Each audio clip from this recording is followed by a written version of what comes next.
இந்த எக்ஸாமுக்கு இந்த கொஸ்டின் பேப்பருக்கு இந்த டாபிக்லேருந்து தான் இந்த கொஸ்டினை கேட்குறாங்க. இந்த ஃபஸ்ட்டு 5 மார்க்கு, ஃபஸ்ட்டு 10 மார்க்கு அப்படிலாம் வரலாம். ஃபஸ்ட்டு 10 மார்க்கு இந்த டாப்பிக்லேருந்து தான் கேட்குறாங்க. செகண்ட் 10 மார்க்கு இந்த டாப்பிக்லேருந்து தான் கேட்குறாங்க. அப்புறம் அந்த வந்து கொஸ்டின் கொடுப்பாங்க. ஃபஸ்ட்டு ஒரு கொஸ்டின் எழுதிட்டு இன்னொரு கொஸ்டின் அதுக்கு 6 போட்டு கொடுப்பாங்க இல்லையா, அந்த கொஸ்டினில் எப்படி அட்டன் பண்ணணும் அப்படின்னு சொல்லிட்டு எனக்கு அதுக்கப்புறம் தான் தெரிய ஆரம்பிச்சிருக்கு. இப்போது வந்து சிலபஸ் வைஸ் வச்சு படிக்கிறதுனால அந்த என்ன கொஸ்டின் சொல்கிறதுன்னு தெரியல.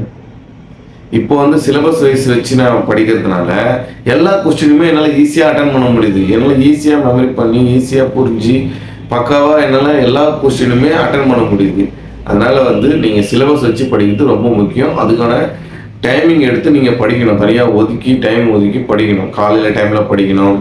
நான்லாம் வந்து வீட்டில் வந்து மேக்ஸிமம் படித்ததே இல்லை. அது என்ன காரணம்னா காலேஜ்லேயே வந்து அவங்க சொல்லும் போது நல்லா புரிஞ்சுக்கணும். ஃபஸ்ட்டு அவங்க என்ன டாபிக் எடுக்கிறாங்க அது எது எப்படி எனக்கு வந்து நான் படிக்கிறதுடைய மற்றவங்க படித்து நான் கேட்டேன்னா அது வந்து எனக்கு சீக்கிரம் வந்து மெமரியில் பதியும். அதனால் வந்து காலேஜில் சொல்லும் போதே அந்த டாப்பிக்கை வந்து அப்படியே மனசில் வச்சுப்பேன். அது வந்து கோச்சிங் கிளாஸ்னு ஒரு ஏரியா ஒன்று வைப்பாங்க.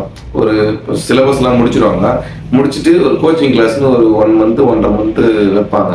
அந்த டைமில் என்ன பண்ணுவாங்க, இந்த பாடத்துலேருந்து இவ்வளோ தான் கொஸ்டின் இருக்குது அப்படின்னு ஒரு 10 கொஸ்டின் கொடுக்குறாங்கன்னு வச்சிங்களேன். அந்த 10 கொஸ்டினுக்கு ஒரு நாள் ஃபுல்லாக டைம் கொடுப்பாங்க. அந்த 10 கொஸ்டின் அந்த ஒரு நாளில் படித்து மெமரி பண்ணிடுவோம். அப்போ அப்படியே கண்டினியூவாக பண்ணினே வரும்போது அது புக்கே முடிஞ்சிடும். புக்கே முடிஞ்சிட்ட உடனே நம்மளுக்கு எக்ஸாமுக்கு முன்னாடி வந்து அந்த புக்கை எடுத்து ஒரு புரட்டி பார்த்தாலே போதும். எல்லா கொஸ்டினுமே வந்து தெரிஞ்ச கொஸ்டினாக இருக்கும். எக்ஸாமில் போய் உட்காந்தாலும் எல்லா கொஸ்டினும் தெரிஞ்ச கொஸ்டினாக தான் இருக்கும். அதனால் வந்து இந்த மாதிரி பண்ணுறது ரொம்ப நல்லதுன்னு நினைக்கிறேன். காலேஜுங்கெல்லாம் எங்கள் காலேஜில் அதை ஃபாலோ பண்ணி வராங்க. அதனால் வந்து காலேஜ் பேர் சொல்கிறதில்ல, எங்கள் காலேஜில் ஃபாலோ பண்ணி வராங்க. அதனால் வந்து எனக்கு ரொம்ப ஈஸியாக இருந்தது படிக்கிறதுக்கு. ரொம்ப ரொம்ப ஈஸி. சிலபஸை சீக்கிரம் முடிச்சுட்டு அவங்க அது எங்களுக்கு ப்ராக்டிஸ் கொடுத்தாங்க பாருங்க. அது ரொம்ப ரொம்ப நல்ல விஷயம். ஈஸியாக படித்து நல்ல மார்க் எடுக்கிறதுக்கு எனக்கு யூஸ் ஆச்சு. அதே மாதிரி தான் நீங்களும் புக்கை வந்து ஒரு நாளைக்கு ஒரு பாடத்தை எடுக்கிறோன்னா அந்த பாடத்தை வந்து அன்றைக்கே படித்து முடிச்சிடணும். இம்பார்ட்டன்ட் கொஸ்டின் சிலபஸ் வைஸ் படித்து முடிச்சிடணும். படித்து முடிச்சிட்டிங்கன்னா ஒரு 15-20 படம் கொடுக்குறாங்கன்னா அது 15 நாள் 20 நாளில் முடிஞ்சிடும். ரெண்டாவது எடுத்து நீங்கள் அதை ரீகால் பண்ணிக்கினே இருக்கணும். அது ஒரு வாட்டி பார்த்துட்டீங்கன்னா படிச்சிட்டிங்களா, ரெண்டாவது படிக்கும்போது ரொம்ப ஈஸியாக இருக்கும். மூணாவது படிக்கும்போது ரொம்ப ஈஸியாக இருக்கும். அடுத்து நீங்கள் லாஸ்ட்டாக எக்ஸாமுக்கு முன்னாடி அந்த புக்கை எடுத்து பார்க்கும்போது உங்களுக்கு எல்லா கொஸ்டினுமே தெரிஞ்ச கொஸ்டினாக தான் இருக்கும். அந்த மாதிரி வந்து ஈஸியாக நீங்கள் ஃபாலோ பண்ணுறதுக்கு இது ஒரு மெத்தட் தான். ஓகேவா? இப்போது படிப்பு ரொம்ப முக்கியம். இது ஏன் நான் அழுத்தி சொல்கிறேன்னா, படிப்பால் தான் நீங்கள் நான் நல்லா சட்டை போட்டிருக்கேன். படிப்பால் தான் சாப்பாடை சாப்பிட்றேன். படிப்பால் தான் நல்லா ஃபேண்ட்டு போட்டிருக்கேன். படிப்பால் தான் நான் இந்த இடத்துல வந்து உட்காந்துருக்கிறேன். படிப்பு இல்லைன்னா நான் வெறும் களிமண் தான். என்னால் எந்த வேலை ஒன்றாலும் செஞ்சு நம்ம உழைச்சின்னு இருக்கலாம், அது வாய்ப்பு இருக்குது.